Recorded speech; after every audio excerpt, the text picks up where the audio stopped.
welcome to another edition of Why It Works. I'm Joelle Martinek, owner and photographer of Ginger Soul Photography in Los Angeles. And this is the series where I break down an image and tell you why I think it works. The purpose being for you to take a look at the techniques and the things that I'm using, and you can use them in your own photos, whether or not you're a professional photographer or taking photos of your loved ones. So this is an image of an in-home couple session that I did. If you want to see more from this session, it's up on my blog at gingersoulphotography.com. I'll link it down below. So the first thing I'm going to take a look at here, I'm always looking at light, very first thing. So the light coming in to illuminate their faces is coming from this window right here, right? So you can see it's called directional light because it is to the side of where I'm standing and capturing them, right? So what you can see that does is it directs light directly to their face.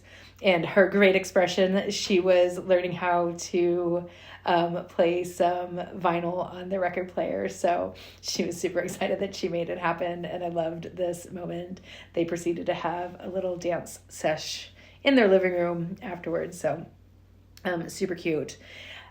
Typically when I am shooting indoors, I like to turn off all artificial light, but I left this light on back here purposefully because I loved the warm glow that it gave, right? The window light coming in temperature wise is a little colder here, coming from here. And so I did like the warmth that this light created there. So we've got that beautiful directional light coming in for their face, right? And then the next thing I'm looking at is they have this great piece of art here on the wall.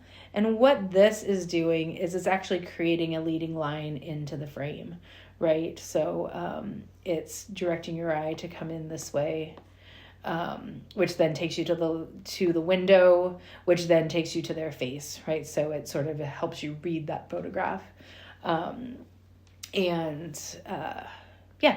And then back here, it's not quite negative space, but it is darkened, and all of those distractions are sort of minimalized, right? We're in a home, so there are things that make sense, right? Their coats are here on the rack. There's a little piece of artwork, right? Their little plant right here. So it's all things that give you context to the environment that you're living in. So those all make sense, but I did make sure to expose for the light here, which makes this the brightest part of the photograph, and your eye is always drawn to that brightest part of the photograph too. I mean, the light here is a little bit bright as well, but it also bounces that focal point here, which is the great expression on her face.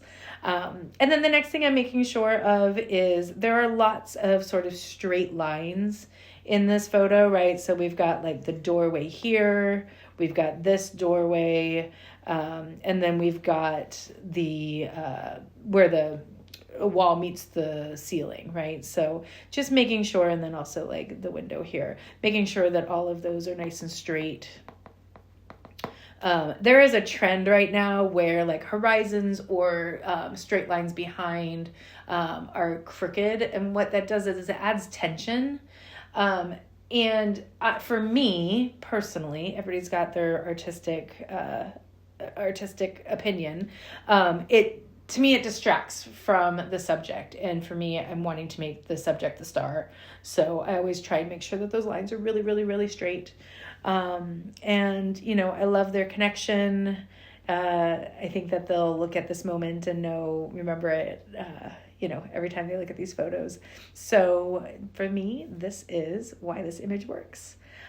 If you like what you see, I hope you like and subscribe. I'd love to hear any feedback down below in the comments. If you have questions or just comments, I would love to hear from you. And that's it. Have a great day.